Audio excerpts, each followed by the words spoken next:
SuperTalk Mississippi media production. Gerard Gibert is on the air. Middays with Gerard Gibert is powered by C-Spire. Power your home or business with C-Spire Fiber. To learn more, visit supertalk.fm/C-Spire. C-Spire Fiber powers SuperTalk Mississippi.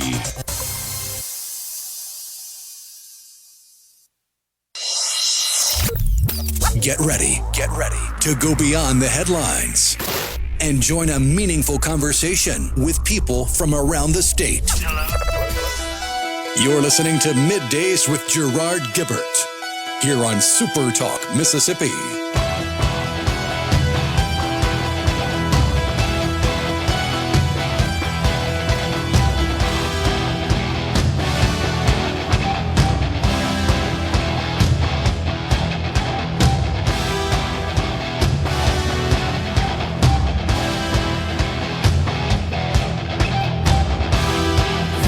Good morning, everyone, and welcome to Middays, SuperTalk Mississippi.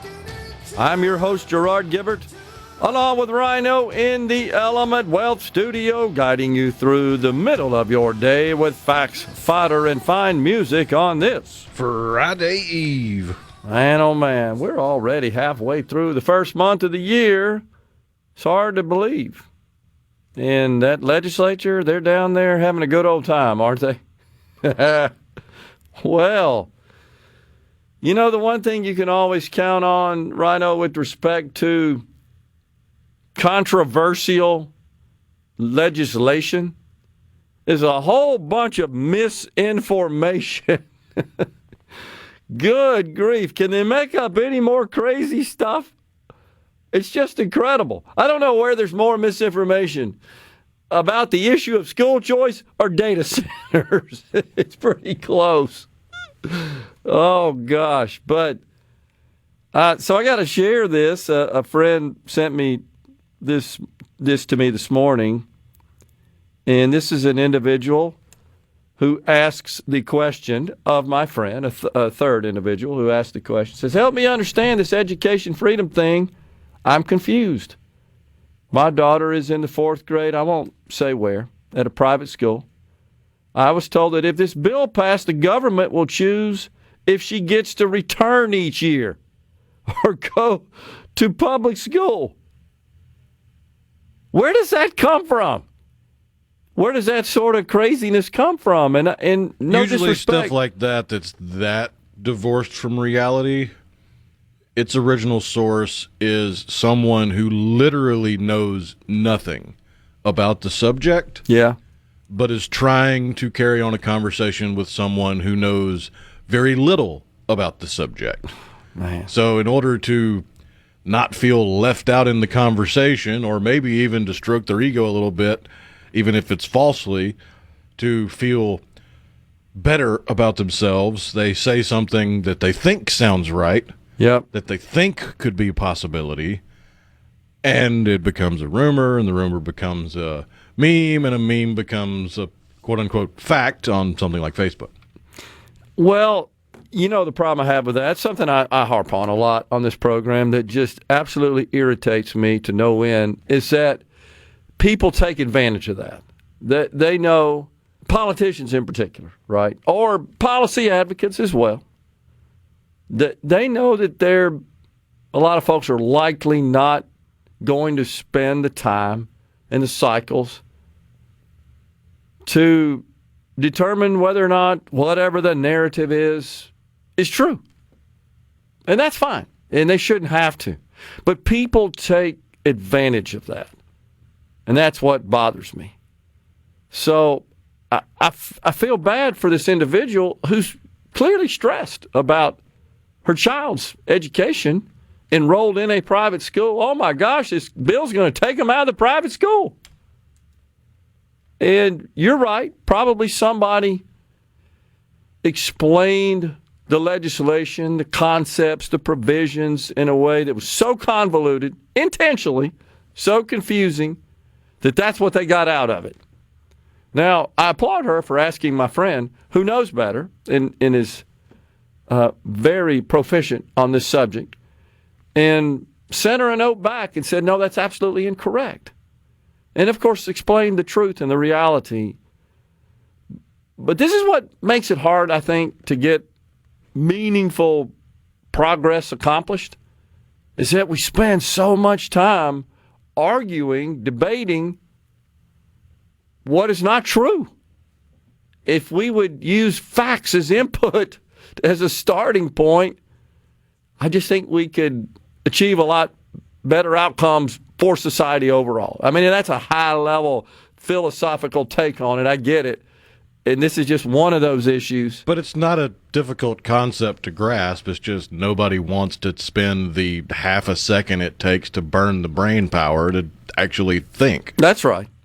I mean, when did you play the telephone game? Kindergarten, first grade, where you learned that you could say porcupine at one end of the line and it comes out with basket at the other end of the line? That's right. Yeah, that's right. So the other big thing that's going around with respect to the Education Freedom Act school choice plan that the House has now passed out of committee, scheduled to talk about today, possibly vote on today, right? I think they're gaveling in as we speak. Right now, I think that's the schedule today. The House goes into session at 10 o'clock when I checked it out. Make sure I'm right on that. But yeah, they're both at session. Okay. So we are likely to get an update of how that goes. But the latest is, and we even heard it from on Richard's show yesterday, the morning show, Senator Dennis DeBar, the Education Committee chairman in the Mississippi Senate, said yesterday, we think this thing may be unconstitutional. That's the latest narrative that they're promoting, that HB 2 is unconstitutional. And if I'm not mistaken, that was one of the original arguments, and they've realized that it didn't have a whole lot of play, so they went to other more emotional arguments, and those emotional arguments have been struck down with logic, so now they're resorting back to Old Faithful. That makes sense. Here's what I find fascinating. I just got to put this out there. This is the exact same latest talking point that the Mississippi Democratic Party is using. So think about that for a second. We have a fairly high-ranking state senator and many others, honestly, in the legislature that are relying on that particular talking point of it's unconstitutional. They're perfectly aligned and congruent with the Democratic Party, because that's what they're saying. And they're citing Section 208 of the Mississippi Constitution, and it all has to do with if you divert funds from the state treasury directly to a private school, you're not able to do that. That's not what this does, as you know. And by the way, if that's unconstitutional, so are Pell Grants, as an example. So are our existing ESA programs, because the senator even boasted about those yesterday. He started out as, we already have school. You hear that all the time, which, of course, is restricted to children with dyslexia or special needs. But it's the same concept, same use of the money, but they're like cool with that, but not this. So I get frustrated with that. It's a weak talking point argument against at best. It's extremely weak. But, and this has been taken up by the Mississippi Supreme Court a long time ago, as a matter of fact. So I think this is settled. Look, there may be legitimate, in their minds at least, reasons to oppose this policy. This ain't one of them. Find something else. They're sort of like, I think you're right. You hit the nail on the head there. They're kind of running out of stuff, right? And so let's just go full circle and go back to this one. Oh, it's unconstitutional. I think he even said, if this thing passed, we'd end up in court and we spend a lot of money. And it may not have been the senator. It was somebody else in the legislature I caught. I've read so much now, I'm having a hard time tracking who said what and when. But we're going to see some action on that today. Again, I get it. You could make your case, but that's not a valid objection. Come up with something else, is the way I see it. But that's going to going to take place today. I believe in the House. I'd say it's going to be close, the vote. That's just my little anecdotal, unofficial straw poll of several members of the House. I did learn from one this morning that he was on the fence, struggled with it. I had a text exchange with him last night. A very respectful one. This is a friend, someone who's been on the show as well. And he informed me this morning that he's going to vote in favor of the bill. So he wouldn't mind if I shared his name, but I'm not at this point. I'm gonna let the thing play out, and after the vote has been cast, we'll talk that. We'll talk about that. Well, we got a break right now as we kick off the program. And at 11:05 today, it's Andrea Sanders, Commissioner of the Mississippi Department of Child Protection Services. She'll be in the Element Wealth studio, accompanied by my daughter today, who works at CPS. And then Senator Nicole Akins-Boyd at 12:05. We're coming right back in the Element Wealth studio.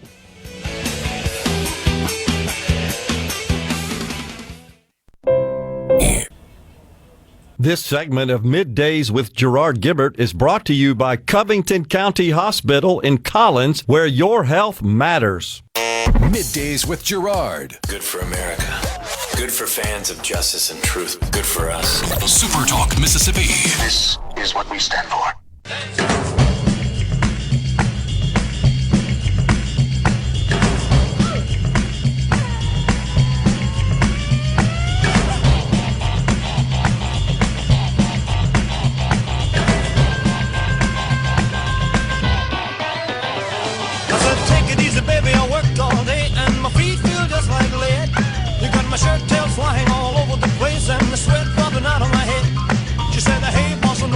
Keep on working, for this ain't no time to quit.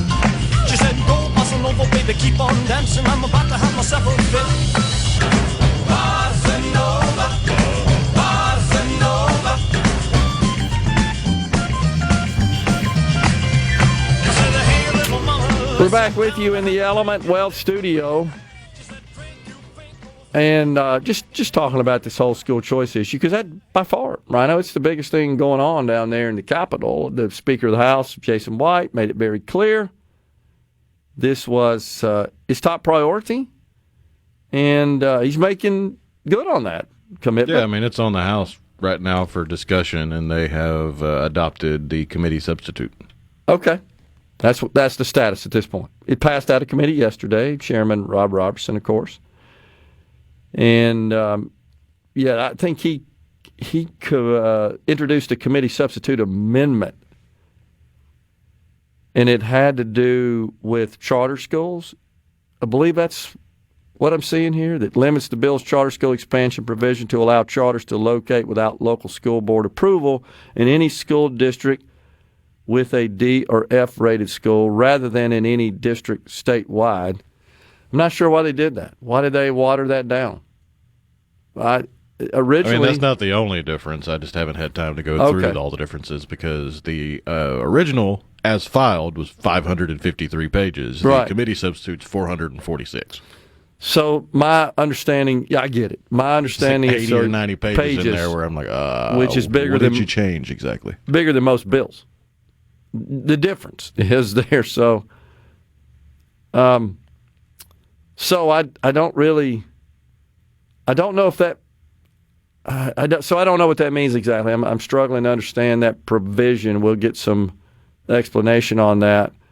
But originally, the idea was a charter school could locate in any district. Right now, under present law, restricted. Once the Charter School Authorizer Board authorizes a charter school, then it can only locate in a D or F district. So it looks like that it's been limited now to only allow location of a charter school in a district with a D or F school, which is different than the high-level overall district rating. But that seems to change what I believe was in the original House Bill 2, which would have allowed a charter school to locate in any district, right? So I'm not laughing at you. I'm laughing at the text line, Tim from Tupelo on the C-Spire text line. I heard that if this bill passes, the kids' textbooks will be printed in hieroglyphics. Where do these people get these ideas of what a bill contains? People who understand they can push their buttons and they tell them stuff they know that will get them to react the way they desire by filling them up with a load of bull hockey. That's exactly the truth. I mean, I can't sugarcoat it here. And it happens at all levels. And I think what exacerbates it, of course, is social media. Because stuff gets out there and it goes crazy and it goes viral. And everybody takes it to the bank. I saw it on the internet. Right? Got to be the absolute gospel truth. So I'm a little disappointed that we're watering down. And this could be in an effort to get this thing done. There may obviously, typically, there's objections. People say, yeah, if you'll change that, I'll vote for it, right? That's what happens, the way the sausage is made. That may be the case. I got to tell you, when the charter school bill was passed back in, I think, 2013, honestly, we thought we'd have 75 charter schools in the state by now. We have 10. Most of those in the city of Jackson can only locate, restricted to only locate in a D or F district under present law. I don't understand the protectionism. I don't understand the restriction. I think this would be good for parents, for students, for educational outcomes in Mississippi. It's like I said yesterday, there's no better motivator than a little competition. You don't want the charter schools to siphon off your kids? Do better with the kids. As simple as that. Produce better outcomes. And they won't be seeking an alternative. That's how it works. So, thing is firing up, no doubt about it.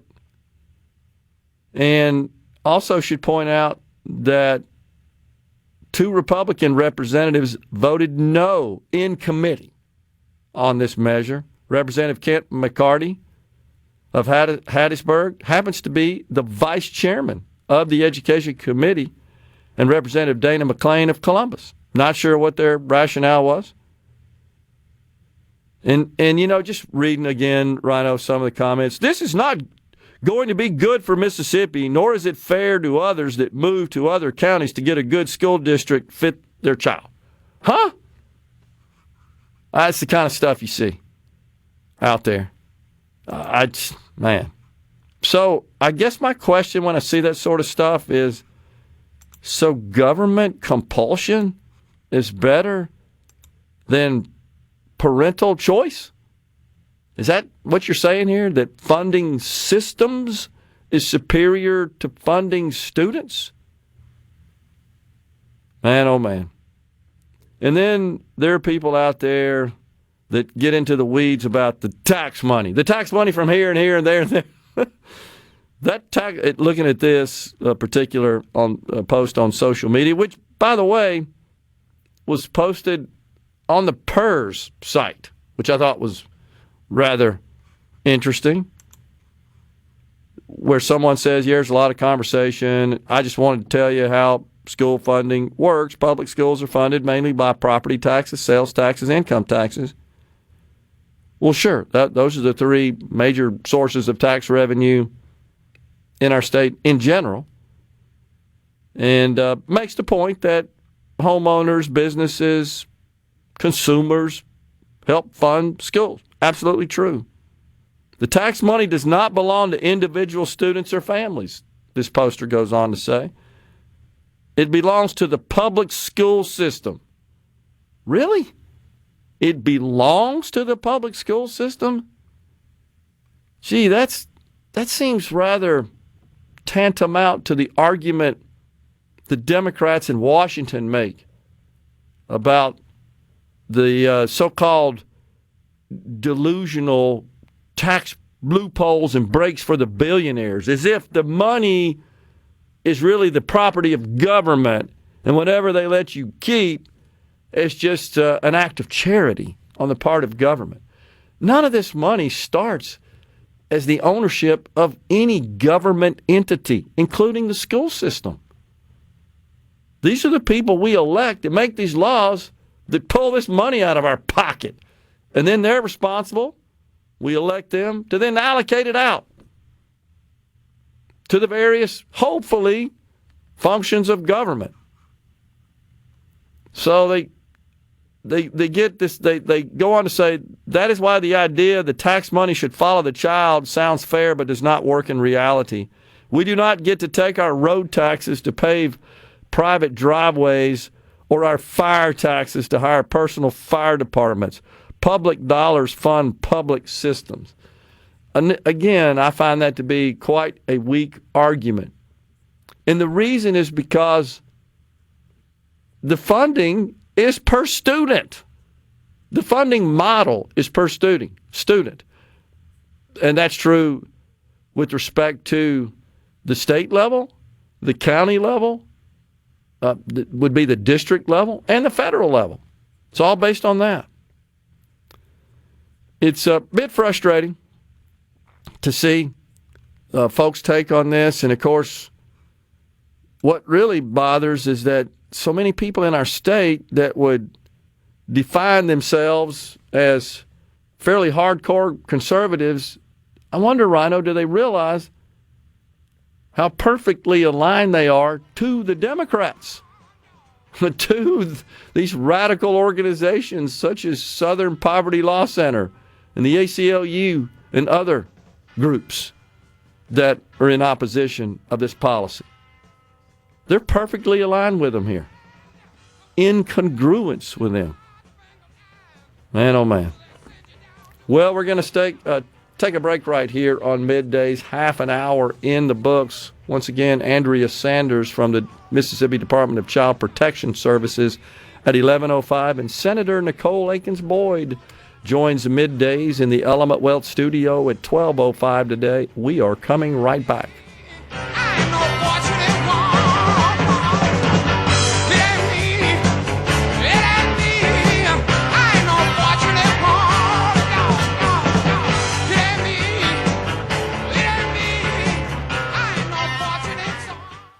From the Seabrook.com. Gerard Gibert. He keeps his classified documents right where they belong. Inside a Journey record jacket from the 1980s. Gerard Gibert. SuperTalk, Mississippi.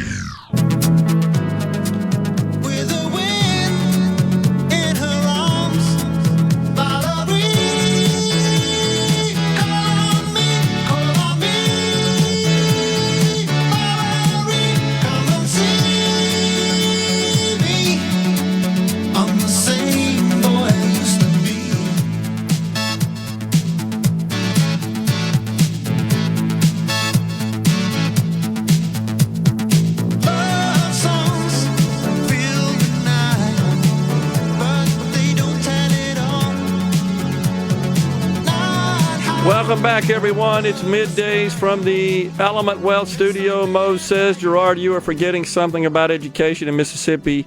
It's not about education or the children. It's all about the teachers, the administration, the superintendents, and the school board's power over the parents and students. I hear you, Mose. I think it's more the fear that families would make the decision to exit public schools, some of the public schools, and would seek an alternative setting for their child's education, be it homeschool, private school, charter school, micro school, another public school. They're accustomed to the protectionism that our government has veiled them with, shall we say. It really feels like that. And, as I've said before, we're all about freedom and free markets in Mississippi, except when it comes to education and health care and alcohol and the voluminous number of boards that must sign off for you to start or engage in certain businesses. Gaming, vehicle sales. Other than that, we're free markets here, right? We're conservative. It is crazy to think about. And these people that say, well, you have school choice now. You just move to where you want to go to school. Like, oh, yeah, just drop of a hat, pick up and move. It already is a problem in that even if we do get this across the finish line, there's a transportation challenge. The bill does not provide, this is another piece of misinformation, as you know. The bill does not provide transportation, publicly funded transportation, outside of the standard routes within the district to which school where someone is assigned based on their address. Now, I think there are ways to address that issue. I'd like to see the private sector step up and perhaps mobilize some effort, some system to help out. Because if you've got a child who could benefit by moving to a different school, but it's a burden on the family, the caretaker, the guardian, the parent, to get them to that alternative school, maybe we can fill that void. And I'm not for government picking up that tab. And, Rhino, I don't think any of the school choice bills in the past that have ever been filed included provisions to fund the transportation outside, essentially enhance the transportation. Oh, you want to go to school here? We'll get you there. I don't know that that's... Before this year, I don't recall seeing that language, no. Yeah, I don't either. That is language in the floor amendment to the Senate bill regarding school choice, is that transportation can be provided by the district the student is transferring to if that is agreed upon at the time of the transfer. Okay, but that would require mutual consent, right, on the part of the target transferee district. Okay, that makes sense, but it's not forced upon them by the law. Correct. They don't have to absorb those additional costs associated with that. Okay, that makes sense. On the C Spire text line, Mike in Collinsville says, when the ACLU and Southern Poverty Law Center are against it, you know the bill is worth supporting. Touche there, Mike. Agree. What does Aaron and Meridian say here? Look to our neighbor to the east of us in Alabama. The University of West Alabama in Livingston started a charter school there on campus. It started as an elementary school only. Now it's elementary through high school and called UCS, University Charter School. It got started because Sumter County schools weren't that great. The kids are doing great. Some of the most well-mannered, smart kids you'll meet. A great example of a charter school. Thank you for sharing that, Aaron. I'm familiar with that university. They got a pretty good baseball program. I think it's a D2 school, as I recall. I remember my son playing in some tournaments over there when he was in high school. Appreciate that, Aaron. And the Senate is adjourned until 4 p.m. on Monday. The Senate is? Okay. Yeah. Wow. In and out today. Nothing to do.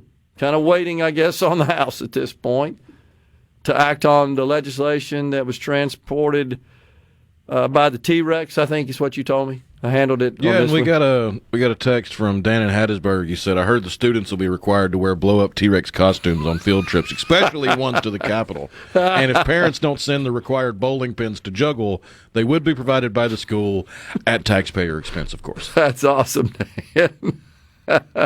Well, all you can do is make a mockery of it and laugh a bit about it because it's so absurd, like most of that stuff is, of course. Is my property value in a good public school district going to drop if this is passed, says Will from Kosciuszko. Well, of course, Will, we can't predict something like that, but that is one of the talking points, as you know, Rhino. Oh, my gosh. And here's the theory, Will, just so you'll know, is that in the portability provision, which would allow a child currently enrolled in the public school assigned to their address to transfer to a different public school outside of their district without requiring consent of their home district. The receiving district, still, the way the legislation is styled, with good reason, and that would include capacity limitations, can reject that application for a transfer. But in general, if they don't have good reason, they would accept them. So the theory where I'm going with this, Will, the theory is that, well, we're going to get all these poorly performing students in our good, well-performing school, and they're going to drag down the performance, and our overall grade is going to fall, and that's going to affect property values. That's the theory. Did I miss anything on that, Rhino? I think that's pretty much the argument on the part of those. But across the country, in the numerous states where this has been implemented, has that ever happened? No. No. Right. Why would it be different here? Why are other states able to get this done successfully and effectively? I mean, it's like Arkansas superior to Mississippi. Is that what we're acknowledging here? They were able to do this. We can't? I mean, even if you accept that it's a possibility and start looking at it just mathematically or theoretically, the likelihood that it changes the value of any property or home is really only an issue if it were a exceedingly high-end neighborhood. Right. Which Mississippi don't have very many of those. That's right. And I'm talking about like $1 million house, $1 million house, right. $2 million house, $1 million house, $5 million house. Yeah, you might see some value go down in those just because of the sheer size of the numbers. Yeah, that's right. Because realistically, you're looking at 2 to 5% of a property's value. This also, you would have to agree, assumes there just be this mass exodus from other schools flowing into the schools in a high-performing district, which would be required, statistically speaking, the way the math works. It's just a small percentage. And let's be honest, most of the high-performing districts, if not all of them in our state, the schools, they're jam-packed full. They have no capacity. They would have a valid reason to reject a large number of applicants. A few they may be able to accommodate, I would say, depending on the grades and so forth. I don't know how all that process works, but I just think that's an overblown fear. It's hyperbole. Oh, the property values are going down. That's just horse hockey. That's just not the case. Y'all think they're mad now on the C Spire text line. Wait until a homeschool kid takes a starting position from a baseball player that's been at that school for 11 years. Well, I would take the opposite approach. Wouldn't that be a different matter altogether? That would be the Tim Tebow. Yeah. I would say that that family, that player that's been there for 11 years, should thank their lucky stars that the better player has not been enrolled in the school that they could enroll in.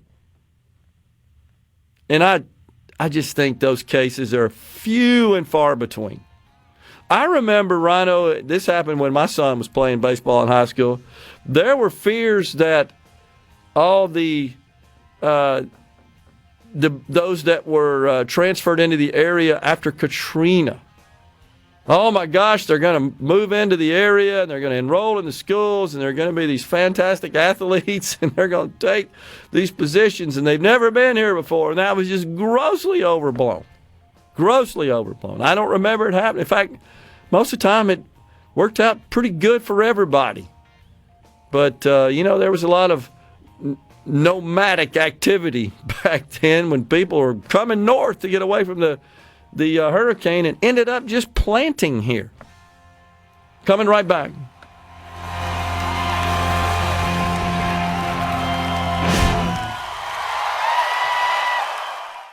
If you're feeling interrupt this program. Gerard Gibert. Here we go. This is huge. Huge news. Huge news. Huge. You need to listen to this. Middays with Gerard. SuperTalk, Mississippi.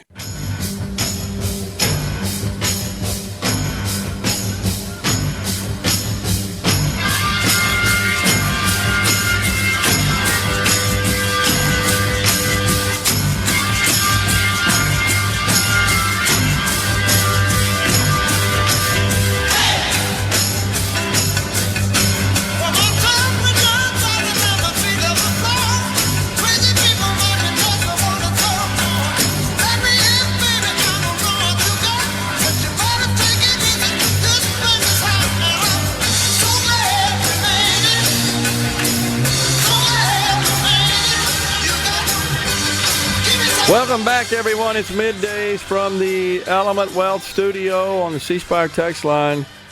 Darren in Jackson asks, why is the lieutenant governor so against school choice? He's made it clear since he ran for his first term as lieutenant governor that back in 2019, he made that clear. I saw him on the campaign trail discuss it. He, in just general, I don't want to speak on his behalf, but Rhino, I think in our interview, you kind of have to if you won't show up. Well, that's true. We can't get him on the program thus far. It's been quite some time. He has been on with Richard, but we have not been successful in getting him scheduled on middays. He opposes, like so many do, this concept of public dollars going to private organizations to provide educational services for our children. And I guess my response to that always is, well, we spend lots of public dollars with private entities for a vast array of products and services necessary to deliver services to citizens, government delivery of services to citizens. Roads and bridges are start, for example. At the federal level, good grief, all of the contractors that supply products and services to the federal government. Look no further than to our south here, Ingalls Shipyard. They build ships for the Navy. And we send a lot of public dollars their way to construct those ships for our protection and defense. So I don't see how this is any different when you're essentially contracting with educational organizations to educate our children. If they can accomplish that more effectively based on decisions made by families, then we should allow them to do that, in my view. But I think that's pretty accurate as far as what he has indicated in the past. Let's see. James from Petal says, in the provision of the bill that gives teachers a raise, the verbiage from what I saw mentions yearly raises. Does it to provide an end date? So, the way salaries work in the state of Mississippi, there for state workers, there are steps, there are levels, and then there are steps within the levels, and they can progress through the steps over their tenure. I haven't dove into this bill in that regard just yet, but it leaves in place, HB 2 does, the existing automatic raise structure for teachers, but what it does focus on to a higher degree is raising the minimum salary for teachers' assistants to $20,000. Our teachers' assistants are not paid very much, and so this gets them a little closer and more in line with the neighboring states from a teacher's assistant's compensation perspective. Just to review, every $1,000 raise provided to teachers is about a $50 million annual expense to the general fund budget when you consider the actual compensation, the salary itself, plus all of the what's called burden. That would be the taxpayer cost of the contribution to PERS, their insurance, Social Security, Medicare, etc., workers' comp. Well, let's see. Mo says, Gerard, most people who are against school choice are forgetting an important point. There will be no school bus coming to get their children. Not many more are going to commit to taking their kids to and from school every day. I agree, Mose, and that's why I'm suggesting proposing the idea that perhaps the private sector could step up and fund and organize such a program to fill that particular need. I've always been a fan of engaging the private sector to help on matters such as this and not just totally rely on government and government dollars. We've also pointed out, Rhino and I have, that most parents, guardians who would take advantage of these provisions to get their kids out of a setting that where they're not thriving, where they're struggling, where they're being bullied, where there's just conflicts and so forth, those are the ones you want to transfer to the better schools. They're going to enhance those schools. Yeah, they've already proven they're an engaged parent. Yeah.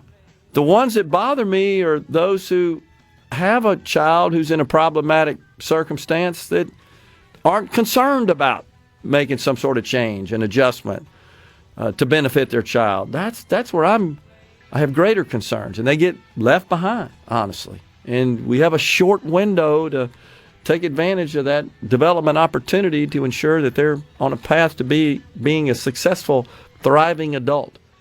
Brad bumping us out of this segment. Earlier, someone said on the C Spire text line, Steve Winwood the best. Andrea Sanders, the commissioner of Middays with Gerard Gibert, is brought to you by the Mississippi Business Journal. Visit msbusinessjournal.com. Scott Coopwood, publisher and president. And now, the talk that keeps Mississippi talking. That's what I like to listen to. You're listening to Middays with Gerard Gibert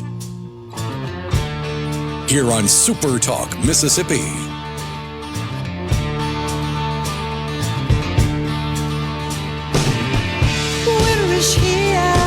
Welcome back, everyone. It's hour 2 of Middays, live from the Element Wealth studio on this Friday Eve. We're pleased to welcome now Andrea Sanders, Commissioner of the Mississippi Department of Child Protection Services. Commissioner, good to see you. Thanks for coming in. Thank you, Gerard. It's good to be back.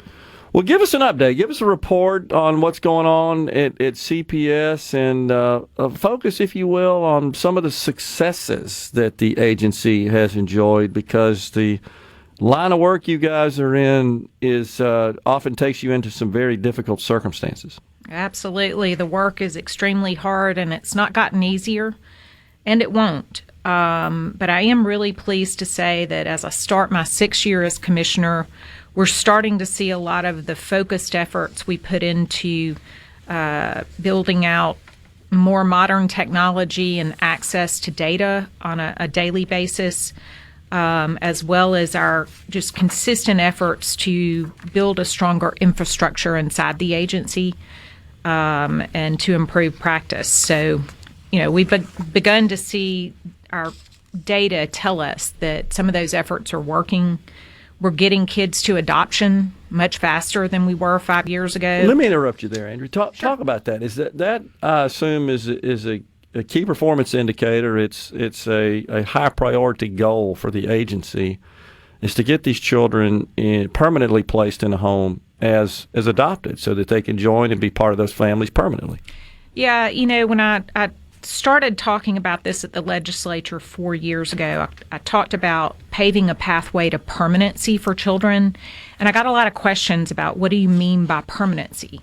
What I mean by permanency is back to a home environment that they know they will stay in. So sometimes that home environment is back home again. If we can intervene and provide services and children can go back with their family safely, that's what needs to happen. If that can't happen, we need to move with expediency to get the child to some sort of permanent setting. Living in state government custody is no substitute for a family. So the length of time that kids stay in custody, I tell people there's not a magic number we're shooting for. We want the right kid at the right time for the right amount of time and no longer. So, I knew from just looking at other states' data and national trends that Mississippi was keeping kids far longer than necessary. We used to run about 6 months longer than national data. I haven't gotten this year's report that would compare us to other states, but I do know that we've been able to shave off the amount of time from, it was taking on average 1,236 days 5 years ago for a child to get to the permanent solution of adoption. In 2025, the average was 912 days. So, you're talking about 300 days, almost a year.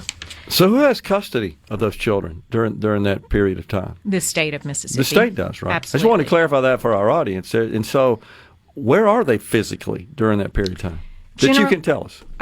They're either going to be with a foster family. Okay. They are. Some have to be in a group setting. Some of our older teens do better in a group environment, like Methodist Children's Village. Yeah. We are getting kids with much more complex mental health needs and behavioral issues. And those kids, we struggle child by child to get a place that will meet their needs and can keep them safe. So, I tell people we stand in the shoes of parents on behalf of the state. Okay. And so we consume what the state has to offer for children and families. And I don't have magical places stuffed away somewhere that the rest of the state doesn't have access to. So, in that context, keeping a kid in state's custody longer than is necessary to protect to guard their safety is just it doesn't make good fiscal sense. It's very expensive, and it's not great for children. Sure. And so, this is, I guess, a result of state statute, right? I mean, that is the duty of the organization. That's its statutory purpose. That's right. Is to stand in that gap whenever there's a situation that your organization deems is appropriate for the state to assume the custody of that child. That's right. You well know how important parents' rights are to Mississippi, and parents' ability to choose children's education and to meet their needs as they think is best. It is in this unique circumstance when a child's safety in their own home outweighs that parental right to choice. Sure. When we intervene. Yeah. And it should be limited to that circumstance. We can't fix all things in the state that are wrong for children. Sure. Other systems in the state have to work with me to do that. And is it a situation, Andrea, where you've got to get some sort of court order, the chancellor's got to get involved in these circumstances? Because sometimes you got to act quick, right? That's right. Yeah. That's right. Absolutely. In Mississippi, all of the authority lies with the court, and so we have to get a court order just to remove a child from their home in the night. They can give us a verbal order at that time, but it only lasts for 48 hours and must be followed up with a written order where the courts weighed the evidence and made that determination. So our authority really comes from some of it's statutory, but a lot of it is given to us through the court, through its authority by orders. Okay. Well, I got to share with the audience, you spoke to my Rotary. It seems like it's maybe been a couple of years now. I think you would recall that. Yeah. But it was around the Thanksgiving time of year, and you shared a story about being called out on Thanksgiving night into a really challenging situation in a home. And the point I want to make is this is a 7/24, 365 ordeal. That's something that I think we're really trying to highlight this year at the legislature by asking to be added to the first responder statute. Okay. Not all of us, Okay. but the people who go out in the middle of the night. Yeah. We are first responders and have been for all time. Okay. We are often the first on the scene, even when a crime is occurring, because the tip or the referral may come in through our hotline first. And we go into homes with, we don't carry badges, we don't carry weapons, and that's for a reason. We're intervening in a very delicate, sacred space, people's families inside their private homes.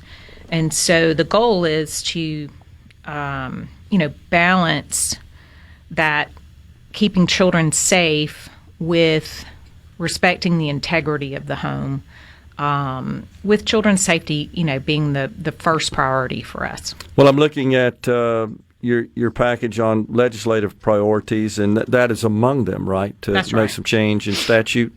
Yeah, we would just like to be added to that first responder statute, not to become law enforcement, not to carry weapons, but for the deterrent value in that statute of there's a heightened penalty for attacking a law enforcement officer or a firefighter in the line of duty, and safety of our staff, both perceived safety and actual safety, is very important to them being able to do their job on behalf of children.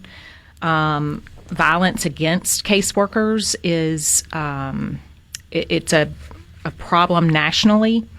And, let's face it, we're not going into a family situation where things are calm, happy. People are not happy to see us come into their homes. And so, I would just like for them to know that the state of Mississippi views it as a heightened offense if someone were to attack them during the course of performing their duty. So it's got to be stressful for these caseworkers to go into these environments. From a safety perspective, do they often engage in a company or are accompanied by law enforcement in certain circumstances? Yes. We would engage law enforcement if we have reason to know that we're walking into a domestic violence situation. Sure. We would always want to call law enforcement. Those relationships are better in some areas than others. Okay. But the goal would be we should be first on the scene when the primary concern is just whether or not a child's being taken care of. Sure. But when you get into domestic violence and actual criminal activity, hopefully we would go in right behind law enforcement or at least together. Hang that thought. We got a break. We're coming right back with Andrea Sanders, Commissioner of the Mississippi Department of Child Protection Services. Stay with us in the Element Wealth Studio.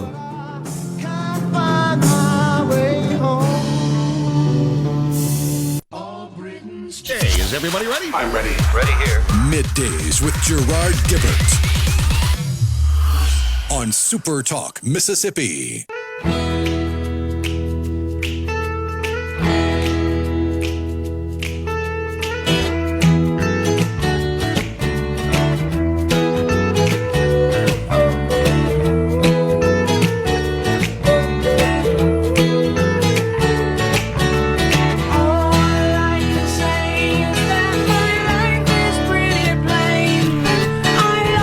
We're chatting with Andrea Sanders, Commissioner, Mississippi Department of Child Protection Services. So, Commissioner, talk about some of the other legislation that you have shared with our lawmakers that you feel like you need for CPS. Well, thank you. One of our other bills that we'd like to see passed is just getting a little stronger language in the central registry statute. We keep the central registry, but nobody can go on it. It's a registry of people who've have proven felony abuse convictions. It's really important we check it, schools have us check it for anyone who works with kids across the state. It's an important part of background checking, and it requires a court order for a person to be put on the registry under certain circumstances, and we just aren't getting those referrals to the registry. So we wanted to add some language that would make it a requirement in certain circumstances. Our biggest push, honestly, we really support the governor's effort to create a more uniform youth court. Youth courts make life-changing decisions for children and families every single day. And Mississippi has, it's been sort of an afterthought in our priorities. And I think it's important that the state fund a state level court that has the necessary support staff, and more importantly, that all function in the same way, have the same jurisdiction, have the same authority. And that's not the case right now. It creates a lot of disparity across the state in, the number of kids who come into custody, the number of kids who stay in custody, whether or not and you can, I provided you with some data maps at the back I thought you'd find them interesting. Yep. But you can see that,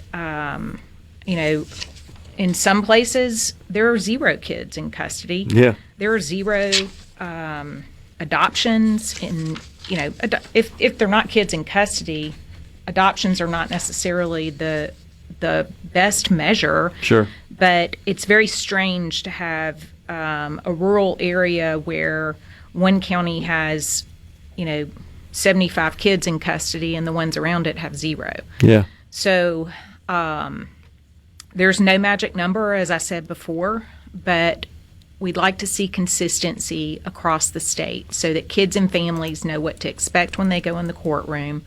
And then as an agency, we believe that court process should be transparent. It should be subject to the rules of court. And the agency needs to have attorneys representing it in the courtroom.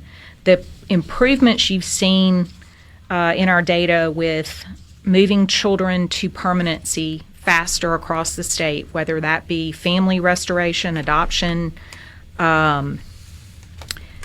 those improvements have been the result of moving kids out the back door faster, basically, is a simple way to think about it.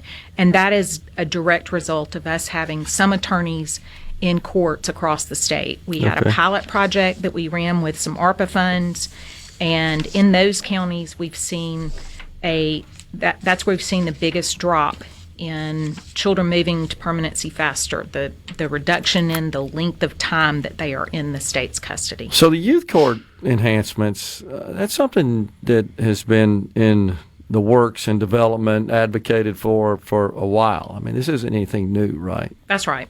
The hard part is, everybody's got skin in the game, and everybody would like for the court. It's okay if it becomes uniform across the state, but they don't want their court to change. Yeah. And so, and I get that. It's they're really, we have really dedicated youth court judges that are rooted in their communities and their county. But the disparity across the state, I view the state as a whole, where they each view their county individually. And so the difficulty it causes for parents, kids, and the agency to do its work just really demands, I think, that we need full-time courts that are trained for that particular purpose, and that are staffed and funded for that purpose. So at a minimum, just to abbreviate the time frame, right? Because a lot of times these situations need to be resolved with a sense of urgency, and they get kind of hung up in the court process. That's right. It's very the court process in Mississippi is sort of it's very fractured. You have to get through 3 different types of phases of cases to get to permanency in Mississippi, and the court doesn't. Different types of courts have authority to hear those parts of the case. And so the process itself is complicated to get through, particularly complicated when the agency hasn't had a lawyer to drive the case through the court. Yeah. So if the court's not moving for us to be able to file a motion and bring up new evidence for hearing. Gotcha. All right, so your budget, you've been down at the Capitol, as are all the agencies, talking to those involved in the legislature in funding the agency spectrum. How are you looking there? You kind of looking for a budget that is very much in line with the prior year? There's some new things you need some funding for? Where do you stand? Yeah, we, the bulk of our budget is devoted to the cost of living for kids. So the number of kids we have in our custody really drives our budget. And the other bulk of our money goes to paying for the employees and their travel to take care of those kids. Okay. So, we don't have a lot of control over who comes into custody or how long we haven't had a lot of control over how long they stay. We can't create a waiting list for obvious reasons. We can't say no. this child doesn't meet our criteria. So my budget is more difficult to predict, and we've asked for an increase this year of roughly $9 million. That's based on what our census of children has looked like over the last 2 years and our projections of, what we can extrapolate from what our data is telling us right now. But we also have to, I like to build in a little bit of a cushion because you just don't know how long kids are going to be in your custody. And the state, when they're in our custody, we have a higher duty to them. Yeah. So meeting their needs as they arise, they're just like your 4 kids you raised. You don't always know what they're going to need the next day. I mean, that's a little different than the standard agency where their costs are so much more predictable. You really can't predict this. Yeah, it's a lot different. And I think that I'm really pleased at the way key legislators on both sides have worked to understand our business better. We are a 24/7 first responder agency, but we've always been treated in statute as a general 8 to 5 business model. Yeah. And so, I have to cover the state 24/7 with basically one shift of caseworkers. Talk about that. What does your organizational structure look like? Are you looking for staff? I know you constantly are. Or do you have some openings you're trying to fill? We always have openings we're trying to fill, but I'm really, really pleased with the progress that the state has made in this area. Workforce in child welfare is a problem that my colleagues across the country are constantly trying to solve. The secondary trauma is real. The primary trauma is real. So the work in itself is really hard. Mississippi has been in a lawsuit for over 20 years where the original allegations centered around the state not having enough caseworkers for the number of children on the caseload. So if you think about like a classroom ratio, you don't want to have a teacher alone with 50 kids in a classroom. We all know that won't work. Is there a magic number? Maybe. But definitely, over 20 kids for a caseworker is too many to do a good job. We now have close to 90% of our caseloads meet a nationally reasonable standard for that 8 to 5 shift now. Sure, as I've sure. cautioned at the Capitol, it doesn't mean that we have, it just means we're getting into the reasonable zone, and we've been able to maintain that. And that's a really, it's been a concerted workforce initiative inside the agency that's been multi-pronged.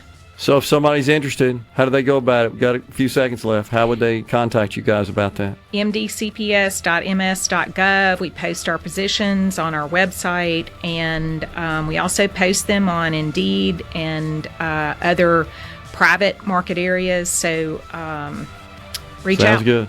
Andrea Sanders, Commissioner of the Mississippi Department of Child Protection Services, has been our guest. Appreciate you coming on, Commissioner. Thank you so much. Stepping aside for a break. Coming right back in the Element Wealth studio. From theseabrook.com. Properly set all controls before recording. All systems go. The talk that keeps Mississippi talking. Middays with Gerard Gibert on SuperTalk Mississippi.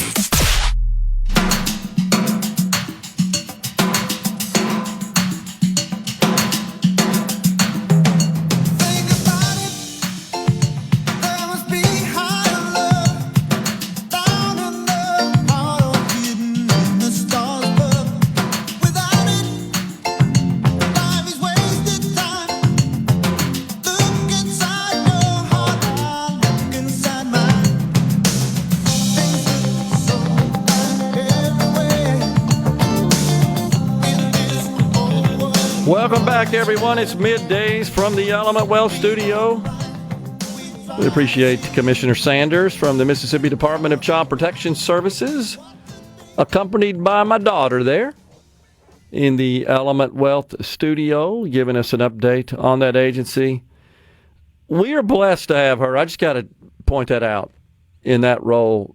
That has got to be among, if not certainly from a human perspective, the most difficult job in the state, because that's a situation where, when they get involved, a child is typically being abused and mistreated in a most inhumane way. And, Rhino, this happens. We learn about this, you and I do, when we go to Palmer Home. And they don't talk a lot about the dirty laundry background there, and you don't want to, and certainly don't want to disclose anything about a child from an identity perspective, a specific identity perspective. But that's when that organization, as an example, gets involved in those circumstances. Now, sometimes it's not necessarily mistreatment, but the family itself is just struggling with various matters, and it necessitates them being taken in.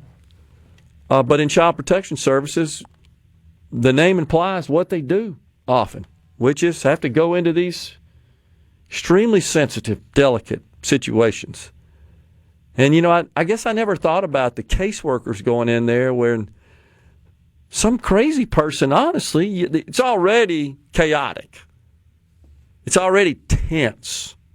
There's already conflict. And often, as you know, that will cause people to do things impulsively that are bad. Just a human visceral reaction, reflexive. And these people are not armed. And they don't get paid a whole lot of money to go into those environments either, often to rescue a child from something going on real bad. And I can't help but think, man, all of these kinds of just mistreatments and inhumanity that occurs in our society, it not only takes a toll on the humans, the victims themselves, in this case, children, but there's a cost associated with it. And I'm not trying to put money above human life. No, not whatsoever. I'm just saying that we have to deal with this. And it costs money. If folks would just act right, we would all be wealthier. How can you deny that? It's just the truth. I'm looking at what's happening in Minneapolis. We got what is it about Minneapolis? Does it just attract the nutcases? So you got ICE agents up there doing their job, and some person decides to try to rough up an ICE agent, and they react to protect themselves, to defend themselves. And that has just sparked another controversy. It's like, why is this even up for debate? Does a person, including an ICE agent, a member of law enforcement organization, not have the right to protect themselves? Is that what they think? It seems like it, doesn't it? Because are there reports now that some of the bystanders kind of saw this scuffle and they got involved and started beating the ICE agent? Did I read that right? With brooms and other objects? Yeah, the original assailant was using a shovel. Oh, okay, nice. Which got him shot in the leg. Right, exactly. So that sparked another controversy. And, of course, now the president, I think I support him on this. He's come out and said, we're going to invoke the Insurrection Act if you guys keep assaulting ICE agents, law enforcement officers. And there's states that are... Well, I mean, now the rioters have armed themselves with stolen FBI firearms because they found an ICE vehicle with a firearm locker in the back of it. Unbelievable. And they hooked up a tow strap to a pickup truck and ripped it out of the back of the car. It's just so incredible. That's incredible. So the guy incredible. walking off with the rifle bag with his face in full view of the video, he's going to have a rough time. It's just incredible. And I worry about our country, and it's not anything new and that you and I have talked about, where we've gotten to the point where so many in our society, they vilify law enforcement and they victimize, if you will, the perpetrators, the law breakers. They come down on the side of the law breakers and they cast the law enforcers as the villains. That's crazy. You cannot have a thriving society in any way, shape, or form without the fundamental rule of law. That's been pretty well established. Not anything new we're dreaming up here. You can't have a thriving economy. But the sad thing is the people attacking ICE agents sincerely believe that the rule of law does not matter. I agree with that. These people are anarchists. They are. And it's also political to a great extent as well. Really bad. Looking at some more fodder, if you will, on social media regarding the school choice issue, kind of dwelling on that today because this is a big watershed, pivotal day in our state with the House of Representatives taking up this sweeping legislation, HB 2, that would implement, phase in, if you will, a universal school choice program, something that advocates of education freedom have championed for years and always struggled to get it across the finish line. Last year and in prior years couldn't even get it out of the House, which is more friendly to the issue than the Senate. But again, Rhino, here's another, looking at one of these posts, here's another comment. I live in Oxford. I'm retired. I have no children in the school. We have a good school system. I can't get my head wrapped around why anyone would want to send their kids to private school. Well, sure, because you live in an affluent area with great public schools. Everybody's not as fortunate.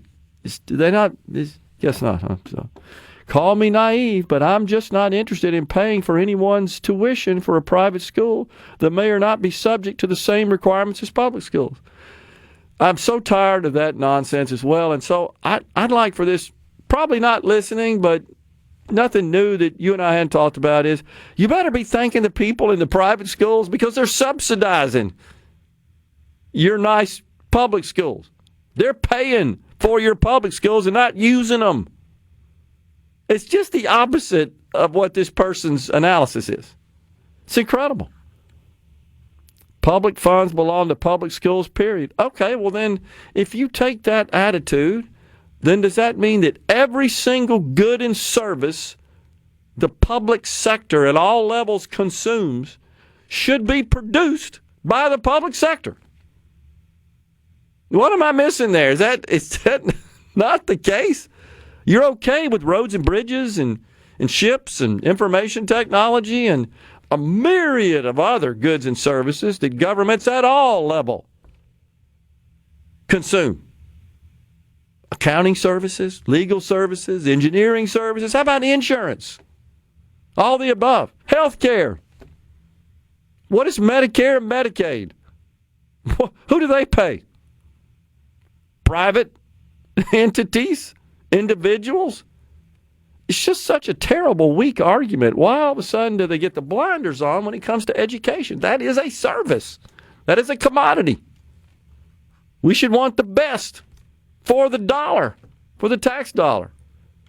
And if you oppose allowing parents to make those choices about the best educational setting for their children, that means you believe government bureaucrats are better equipped to make those decisions. I mean, how could that not be what they're saying there? I believe it is. So, but again, looking at a post from the Mississippi Democratic Party, they cite the same Section 208, it's unconstitutional, that Republican Senator Dennis DeBart cited yesterday in this studio. Just incredible. And there's others as well that are trying to hang their hat on. I think you're right. They figured out all the other objections are kind of losing their luster, their influence. So now we're going full circle back to this one. I think you got that. I really do. Well, let's try this, right? We got another segment coming up in this hour. Then Senator Nicole Akins-Boyd at 12:05. Stay with us from the Element Wealth Studio.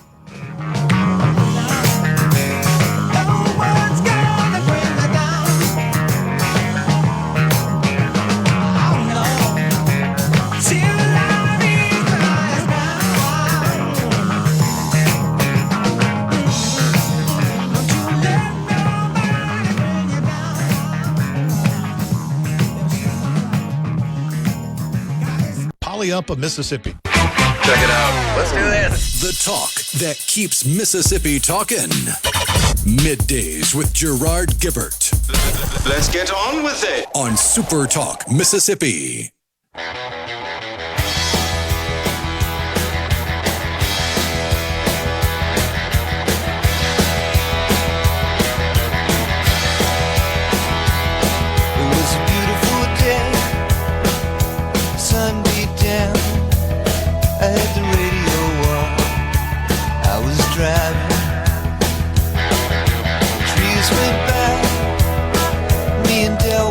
Welcome back, everyone. It's Middays from the Element Wealth studio. The market's not looking too bad today. The NASDAQ up 185 points at this moment. It was up over 200 earlier in the session. Crude oil, it, by the way, has trended downward. It's price per barrel down almost $3 today after spiking upward the last few days on fears of something going on in Iran, which is really kind of perplexing because I mean, the Pizza Hut index was up. Right. The airspace was cleared. The refueling planes were sent out. So, yeah. Right. The Dow up 384. The airspace being totally clear was what got my attention. I think that's got lots of people who pay attention to that sort of stuff talking about that online. And it does often foretell of something going on. Right? I think the carnage being wielded in that country is worse than we know because a lot of that information doesn't leak, doesn't get out. I think our government probably has more information from its satellite photography and other reconnaissance tools. But people are getting massacred in that country by an evil regime that seeks to stay in power and control those people. But they don't seem to be relenting. And I would like to see the country return to its greatness of the 70s before the radical nutcases took the place over. That would be in the best interest of that nation, its people, and frankly, the world. On the C Spire text line, the state would need to up the dollar amount for each child to make up the shortfall for kids that would move to a private school. Not the way the legislation is drafted. I would not support that. People often, you see, complain about school choice, and one of the objections is, well, once the state gets involved and they have these savings accounts that they could use to cover some or all of the cost of tuition in a private school, the private schools are going to abuse that and raise tuition. So the state, in my view, the taxpayers, should not pay any more for a child's education than what our state law calls for. That's just under $7,000 at the state level per child. There are some adjustments to that in accordance with the public school funding formula that was passed a couple of years ago. But in general, the base cost is $7,000. That's the amount that would follow the child to the private school. Reports I've seen, Rhino, indicate that about half the private schools in this state have a tuition that's less than that, and about half have a tuition that's more than that.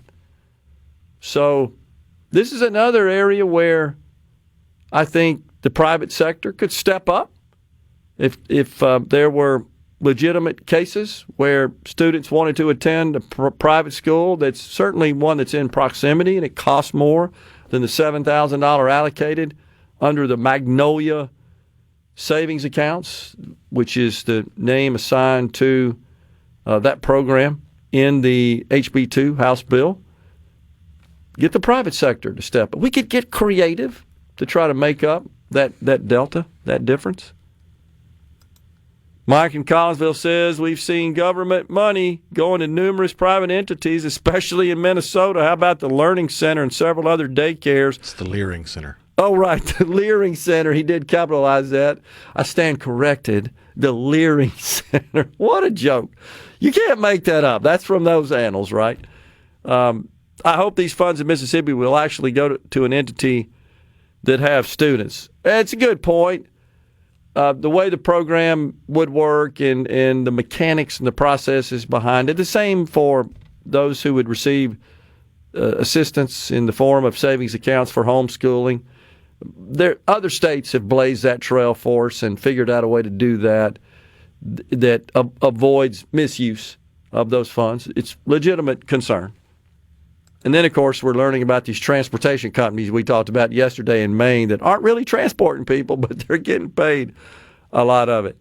Can I use the public money? Kid already in private school? Serious question. Well, that's Derek in Greenwood. So, Derek, what you're describing there is what would be considered and defined as universal school choice. That's what's been implemented in the neighboring states, where if you got a child that is eligible to enroll in a public school, you would have access to the state funds associated with that child's education. That would be universal school choice. And this is where the opponents go crazy, and only the rich people get the money and all that kind of stuff. No, it's the rich people that are funding the public schools by paying the taxes.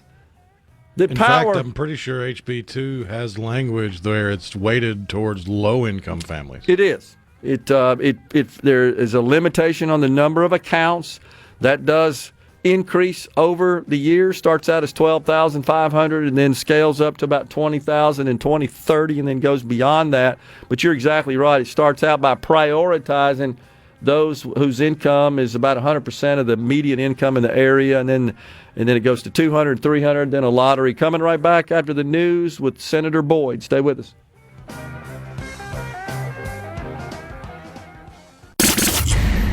Welcome to the show that challenges you to think deeply and look beyond political posturing.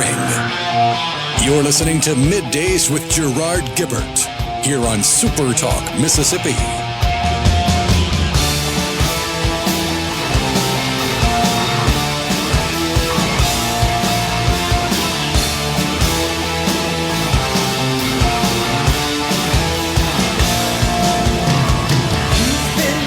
Welcome back, everyone. It is hour 3, the afternoon portion of Middays from the Element Wealth Studio on this Friday Eve. We welcome now Senator Nicole Akins-Boyd, represents Lafayette and Panola counties, serves as the chair of the Senate Universities and Colleges Committee, vice chair of Senate Medicaid Committee. Senator, thanks for coming in. It's been a wily couple of weeks here down there. It has already been a wily couple of weeks. We all have laughed and said we feel like we're in day 30th of the session as opposed to probably only day 8, at the most. So I think we're all really focused in on trying to really look at all the legislation we have and knowing that this is a year that you really need to try to get it passed if you're going to get something passed. Yeah.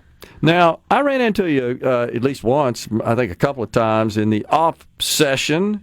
You guys are down there meeting, and yes. Especially with respect to colleges and universities. Lots of activity there. Right. I really don't feel like we ever left. But there has been, since I became the colleges and universities chair, we have tried to really do a deep dive of what is going on really with our colleges and universities, particularly in regards to IHL, funding formulas. And we will be proposing a tremendous amount of legislation. One of the first things that's kind of a hot topic that we're going to be looking at is years ago, the College Board put a performance-based funding formula. They hired an organization called NCHIMPS, it's a national organization, and they developed a performance-based funding formula that they would implement. They developed it, they looked at it. Bottom line is it never got implemented. And so it is, so right now our colleges and universities basically are funded on what they have done, basically their historic level, but it has nothing to do with performance whatsoever.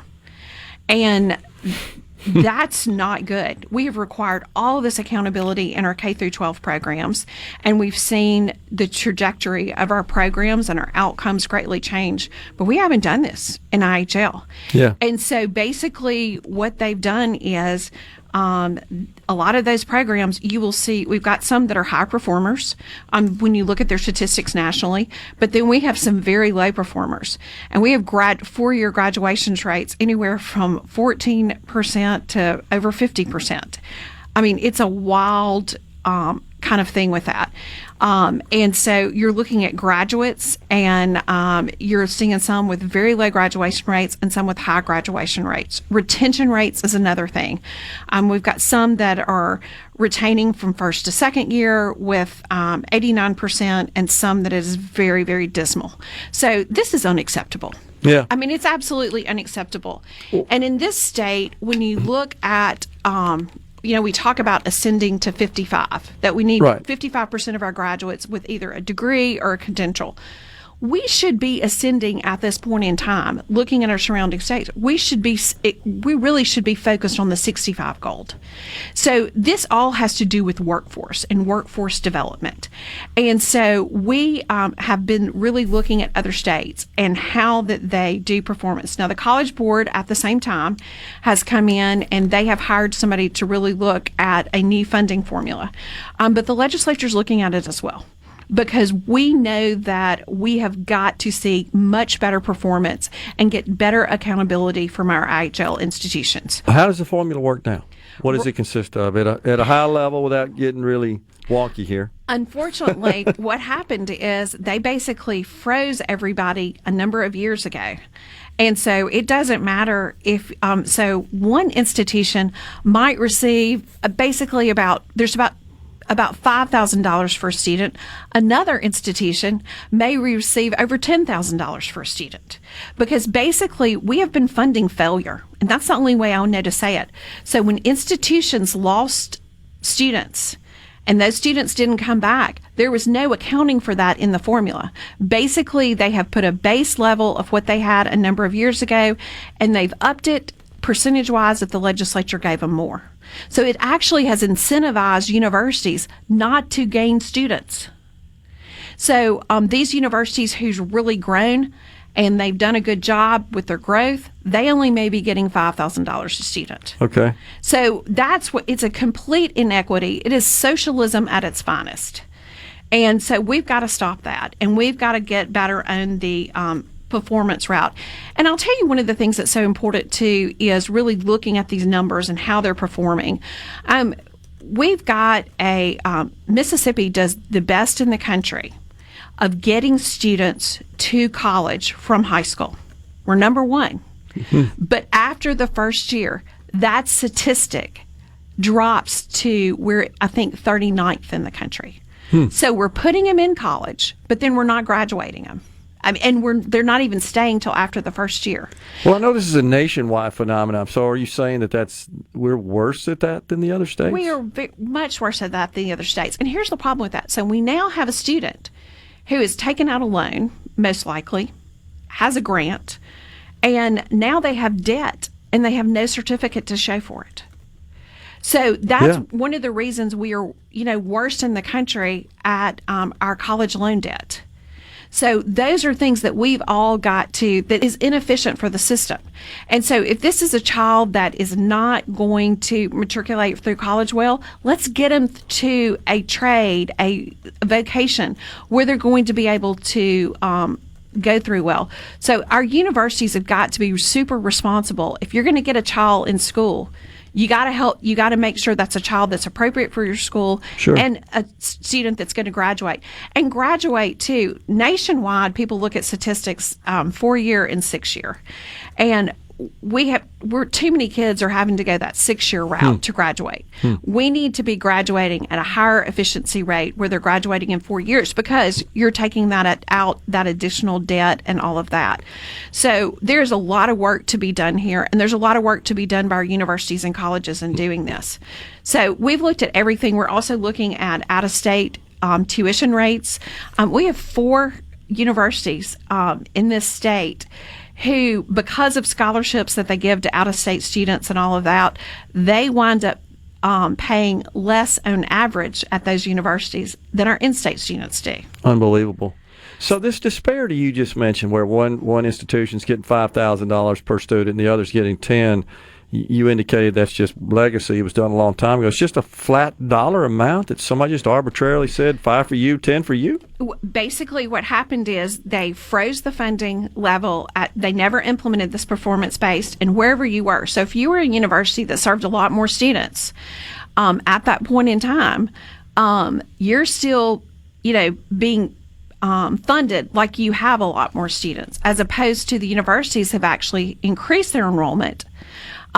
They are, every student they bring in, they're getting less and less dollars for those students. So, I mean, it is a purely socialized system at this point. Yeah. And so we're looking at this. We've been looking at this the last couple of years and doing a deep dive. My friends in Alabama in the legislature, I noticed they're supposed to introduce a piece of legislation this week or next week on that. So this is something that we are very hardcore looking at. College Board is doing their work right now, but we're also going to be doing it too. But we're also, what this has brought up as one, you can't look in that in just isolation, is looking at financial literacy of our college students. So, everybody talks about high school financial literacy. We're also going to have a financial literacy piece at our college level for our community colleges and our colleges, because this is where they're taking out their credit cards. This is where they're taking out loans they don't need to be paying. And this is where they really need to look and see is, if I get this college education, what is this going to amount to me for a career that I'm looking at? So those are things that we've got a financial piece on that as well. So we also are going to be looking at governance for our institutions of higher learning, our community colleges. Is this the system that we need in Mississippi now? The system we've had for years and years and years. Is this the same system we need? Going back to the 40s, I believe. Yeah. So is this the same thing? Do we need to govern it like we do? These are questions that we have. We kind of have a governance task force on that.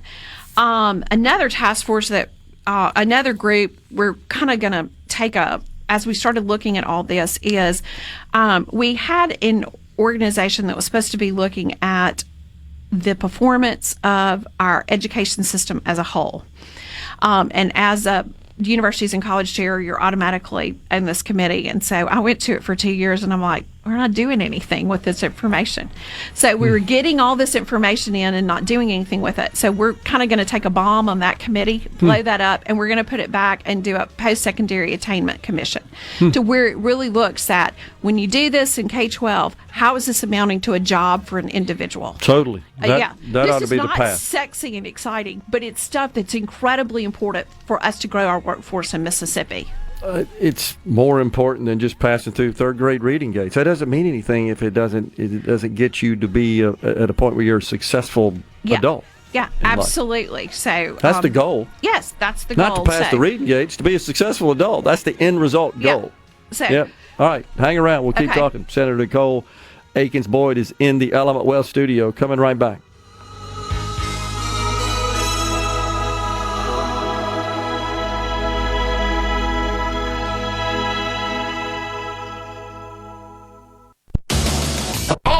Middays with Gerard Gibert. It is on SuperTalk, Mississippi.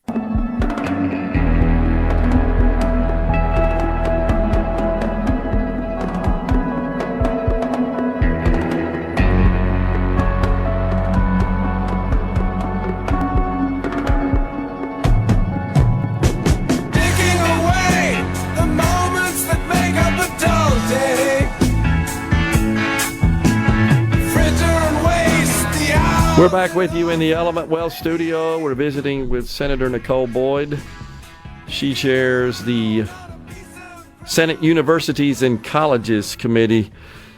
So you got a lot going on in that program. I got to ask you to give us an update on a very controversial measure that was enacted into law last year, commonly referred to as the anti-DEI bill, that promptly got an injunction, a stay, whatever the legal tool is, placed on it by Judge Henry Wingate, and it's just sitting out there and hasn't been implemented yet. It is sitting out there. He's put a stay on it. Stay, okay. Yeah, he's put a stay on it, and it is sitting out there right now before Judge Wingate's court. So we're waiting to see what he says about it. And his rationale, as I recall, that it was unconstitutional, of course. Yes, all of those things. And, it was kind of it was an interesting thing because when the order went out, it cited some cases that didn't exist, and then they quickly That's right, I remember that. They quickly pulled that order back. That's right. So some clerks had made some errors. Some there. AI involved there, I believe. I don't know. Some clerks maybe made some errors. So anyway, so it is sitting out there, and we would love to move that along and see where we are in that. So, but yeah, just patiently waiting. Yeah. Okay. Or maybe not patiently waiting. So, is there action that the state can take? I mean, is this a situation where you would engage the Attorney General on behalf of the state? Well, the Attorney General is very engaged in this. So they're very engaged trying to push it along, as quickly as possible. But it sits in a federal court, and sometimes there's limits to what they can do. Okay. Unfortunately, I've litigated for that office before, and so I have had that same frustration before on issues. So you have to just you are at the mercy of the court on those. Yeah, so very frustrating. They're as frustrated as well. And they can move at the pace they choose. They essentially can. They absolutely can. It's a problem. So, yeah, it is a problem. Yeah. So we deserve answers. This was duly enacted legislation on behalf of the people. The people deserve something more than we're just going to sit on this for a while. Exactly. So my guess is it's because if they got it on the docket, they'd have a hard time defending their position and arguing their position. Well, and the bill, what it really did is it says we're going to evaluate your own. There's a lot, even in my community, there was like all this thing saying, oh, it says this, it says this. No, what that bill does, it evaluates you on your own merits. Yeah. Just who you are, how you perform. And so it takes away, all the other extraneous things. And it says, we're going to help, we're going to look at you and you individually.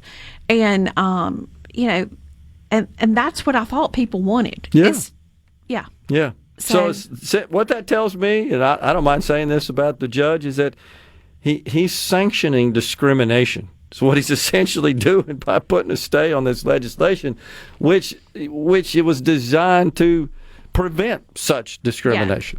Yeah. One of the I'm going to quote that the Declaration of Independence Center. The individual that's head up there, I think a lot of him, and he was giving a speech. Stephen Skoltedi. Yes. He's excellent. Yes, he's excellent. And one of the things he was talking about DEI at a meeting I went to, I think it was before. He said, there's very little problem with the D. We all like diversity. Inclusion, parent of a special needs child, love to see inclusion. But the problem is when you put that E in there. Completely. Because you can never make something equitable for one person because it's always going to create inequity for another person. Agree. And so, and I think that's an important thing for people to understand is diversity's good, inclusion's good. But when you put that E in there, you absolutely screw everything up. I agree, and I would also it's a nuance, I know, but even with respect to the D and the I, when it's forced and compelled by government, that's a problem. But I agree with you. The average person out there doesn't have a problem with diversity and inclusion. But if they see fit for their organization, their entity, that enhances it, produces better results, so be it. If they don't, well, that's okay as well. Yeah. But if you put this equity out there for one, that's it terrible. Makes something always inequitable for another person. So it's, anyway. It's actually inequity. Exactly. Is what it is. That's what it attains. Okay, so you were just sharing with me offline, if you care to talk about it, that something that was a little shocking with respect to tuition of in-state students at some institutions versus out-of-state students. Yeah, so at some of our institutions, the actual non-resident, so I asked them to give me the average sticker price, or not the sticker price, what the average person is actually paying. Yeah.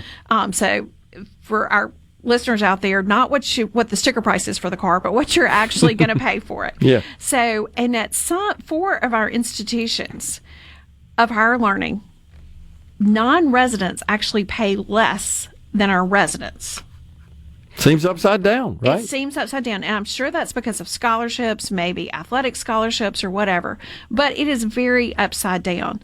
And so those are the things that we're like, now, wait a second. We need to be looking at these measures in our funding formula to make sure that this doesn't happen anymore. Yeah. So, because that's not fair to the taxpayers of the state of Mississippi.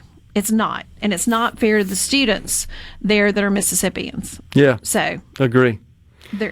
Let's turn our attention to Medicaid. You're vice chair of that committee, I assume, right? In Yes. the Senate still? Yeah. And you know, I've had numerous conversations about that because it's been quite the debated topic the last couple of years. Right. Probably the biggest thing going on there, I would think, Senator, is the Working Families Tax Cut Act, also known as the One Big Beautiful Bill Act, that had some significant reforms to Medicaid that could affect the state of Mississippi here. Absolutely. So, and we're looking probably at additional $340 million that's going to be needed to kind of keep level programs. But I will tell you though, the state was awarded the Rural Transformation Grant. And I think that's going to have a huge impact in the state. I actually was just looking through yesterday kind of all the things the governor's office has proposed in that rural transformation grant. And so I think that's going to be how that overlays with Medicaid. That's going to be one of the things we're all going to be looking at. But that rural health transformation grant, I think, will do a lot of stuff to help our rules. Obviously, it's the name of it, but it will help a lot of the sectors out in our communities. Anything from medical records and imaging, which is very structural and of how that helps. But then it also is looking at mental health issues. It's looking at autism programs that you need in the rural parts of the state. Yeah. It looks at a whole breadth of things. So I think it's kind of almost an exciting time to be trying to see how that we work with all those parameters and all those things to see how that we can further the healthcare in Mississippi, and really how we get at the preventative aspect of this. So, because that's where I still work on our maternal mortality and our infant mortality are not where they need to be.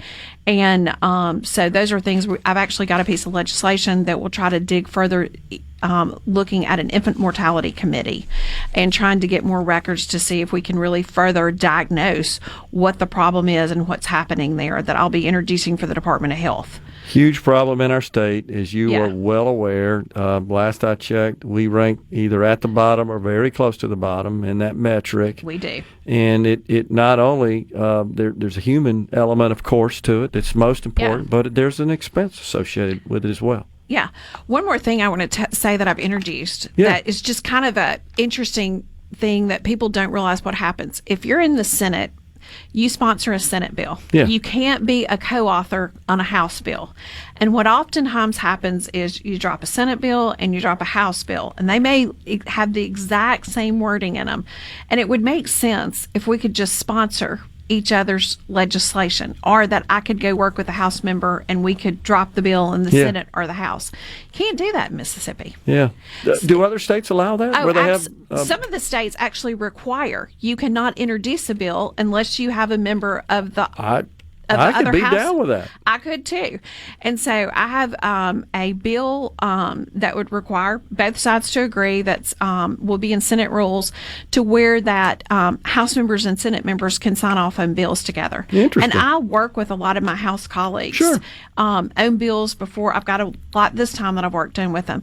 And so I would love for us to be able to have a vehicle that we put in the House or we put in the Senate, and we try to get those through. And it would, I think, create a more collaborative process and create better bills on the front end. Before we go, how does the House feel about that? You talked to some of those folks over there? I've got actually a lot of supporters in the House on that.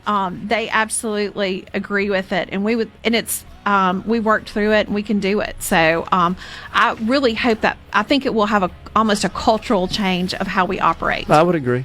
So, and you sort of take care of a lot of that heavy lifting that occurs once they cross each other down the hall as well, right? You take care of it on the front end. Yeah, on the front end, right. Exactly. And may mean, hey, we don't need that bill. Exactly. That could happen a lot. So, yeah.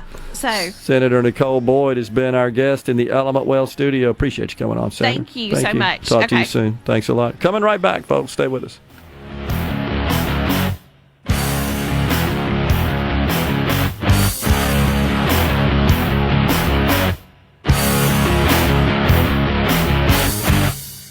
From the Seabrook Come on. MidDays with Gerard Gibert All right, we are back. on SuperTalk, Mississippi.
One thing we know, Rhino, is that sometimes, as the saying goes, politics makes for strange bedfellows.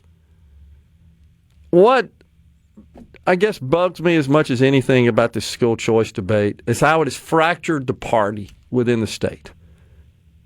That people, again, who would tell you in their campaign speeches and documents and materials that they're hardcore, staunch, constitutional conservatives, right? You hear that like, yawn. So is everybody else that's running the race. That doesn't make you any different.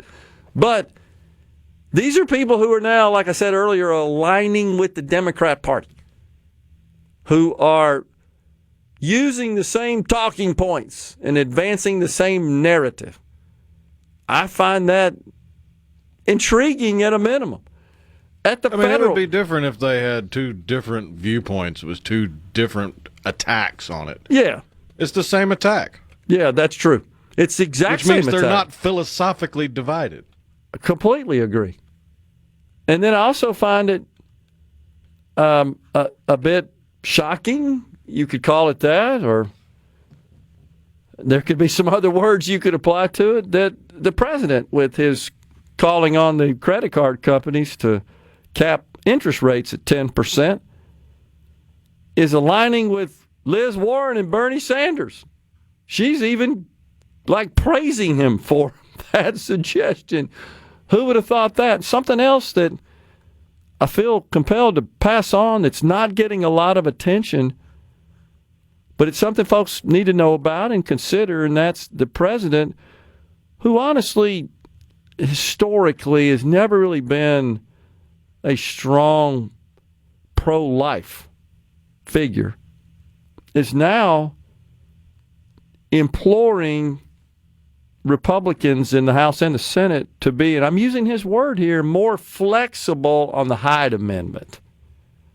So if you're not familiar with that, it's essentially a law that prohibits the use of taxpayer monies to fund abortion. And the president, his words late last week, encouraging Republicans in the House and Senate just in trying to think about some reforms to health care to make it more affordable. That's the big thing that they're working on up there in Washington. And he said we need to be more flexible on it. I don't know exactly what that means, but I think most people who support the president and would consider themselves really strong conservatives, that's pretty high on their list. The pro-life position.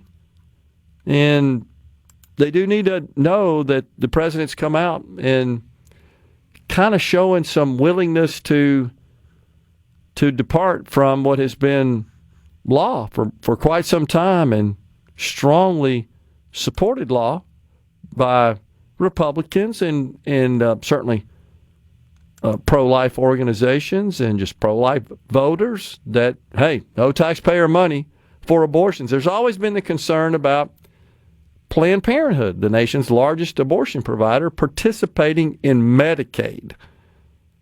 Now, Planned Parenthood does not file claims for abortion services to Medicaid. However, money is fungible, and the same clinics, same tools and assets and buildings and doctors and nurses and administrators that perform services that are eligible for Medicaid, which, by the way, is their biggest payer, as you know.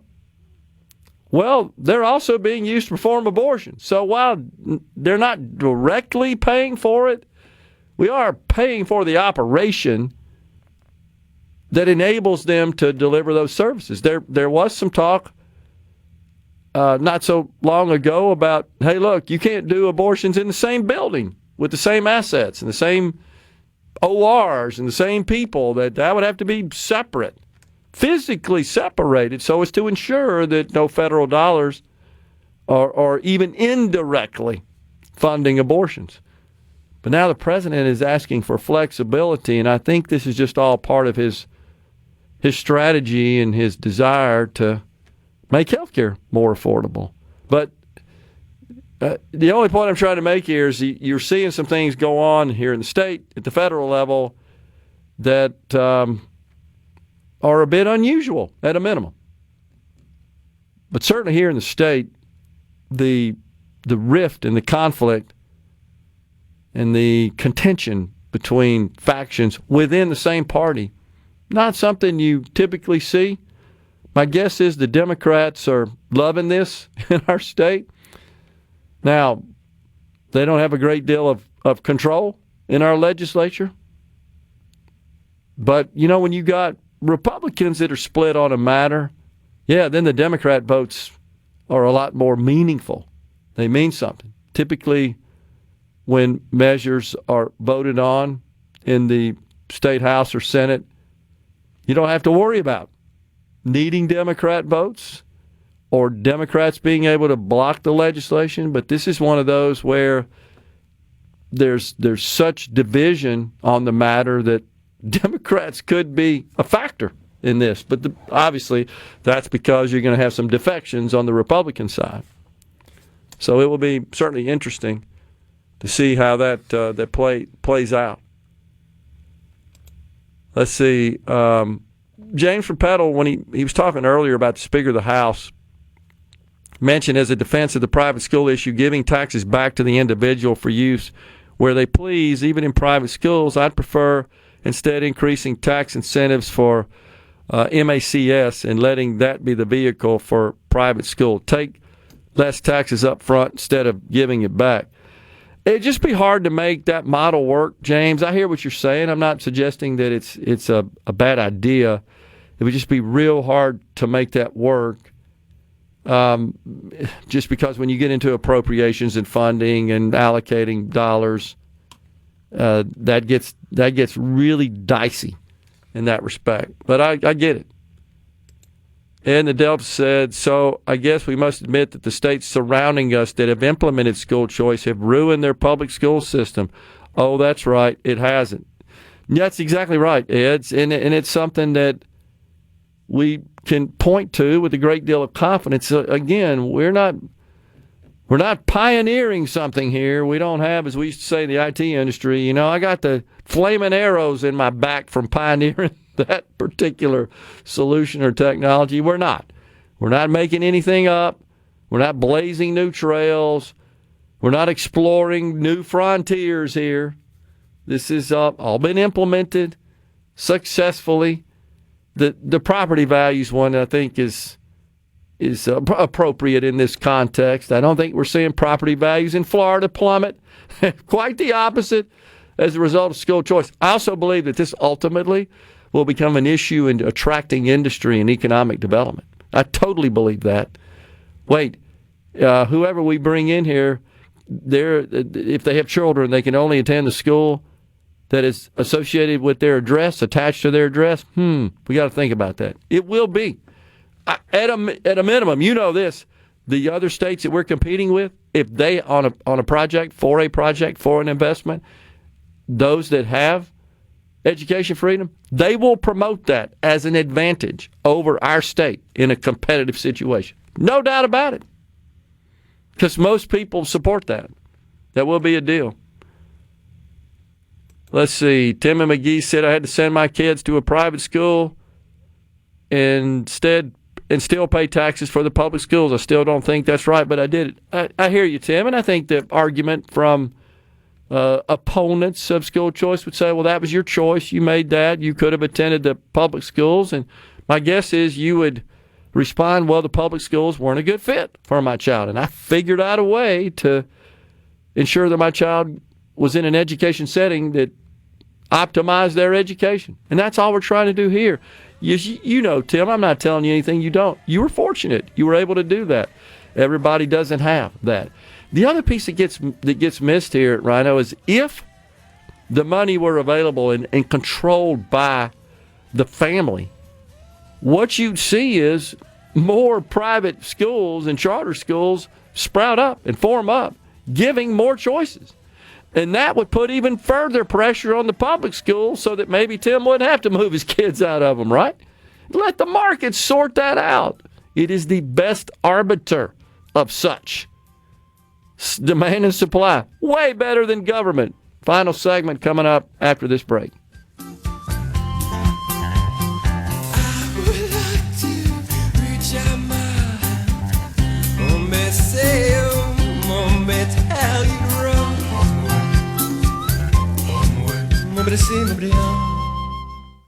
America's Middays with Gerard Gibert. What? This is so Awesome. On SuperTalk, Mississippi.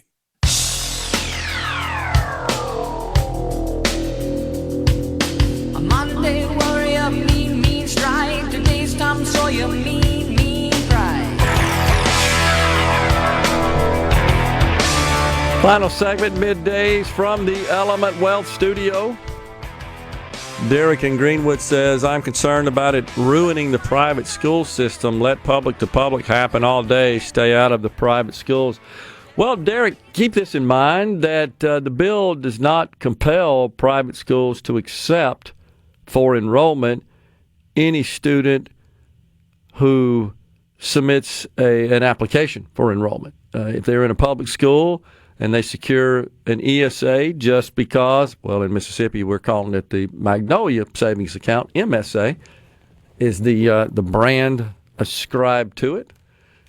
Just because they apply for and receive approval for the MSA, the private school that they wish to attend does not have to accept that student. There's never been any interest or provision on the part of the legislature or provision in the bill, again, that would dictate to the private school that they would be required to accept all who apply.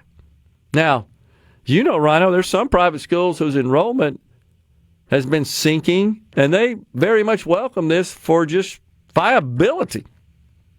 They've got capacity, and they're in areas where you would likely see students take advantage of the MSAs, and they would welcome them into the private school. So private schools, on the other hand, that are thriving, full, whatever the case may be, they would not be required. It's another one of those talking points that's not grounded in reality. So hopefully that clears it up for you, Derek. On the C Spire text line, it's always the so-called conservatives that give in, not the other way around. I hear you. It does seem like often, to our chagrin, that the Democrats tend to band together better than we do. They even if they disagree with something, they usually fall in line, more likely. Agree.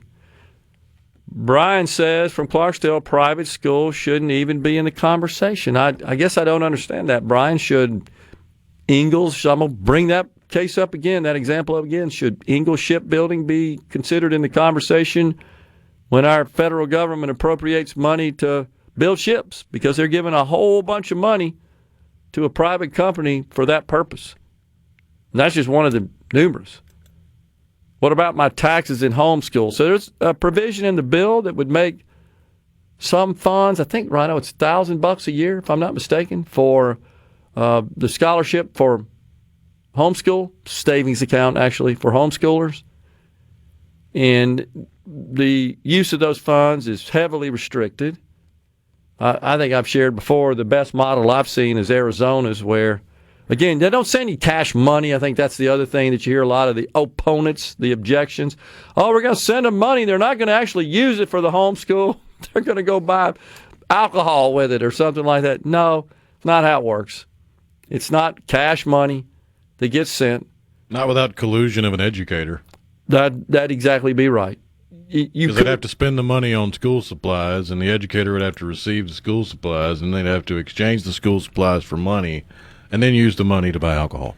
It would require lots of movement, I guess is the way to say it. But the way it's implemented in Arizona is the best I've seen, where that money gets essentially deposited to an electronic account, and that electronic account can only be used to purchase materials, services that are published in a catalog, where the money in the account could be used to procure whatever's in that catalog. You can submit other eligible expenses, but you need a whole bunch of documentation to verify, to validate that, to receive reimbursement.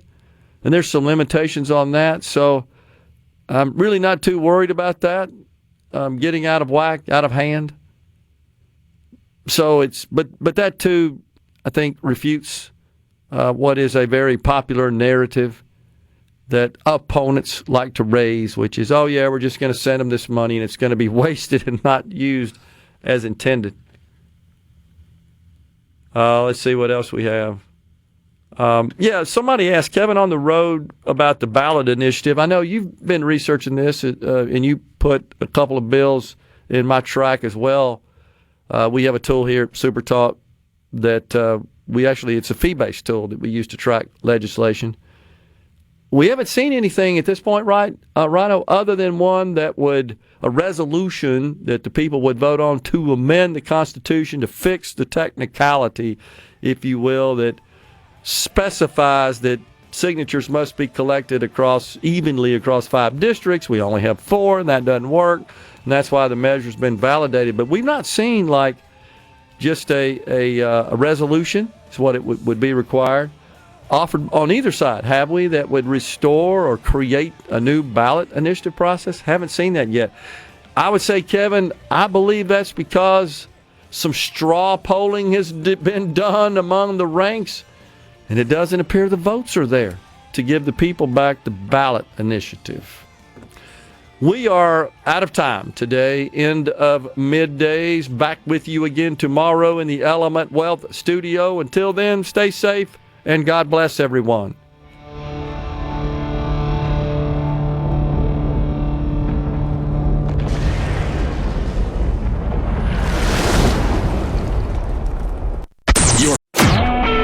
A SuperTalk Mississippi media production.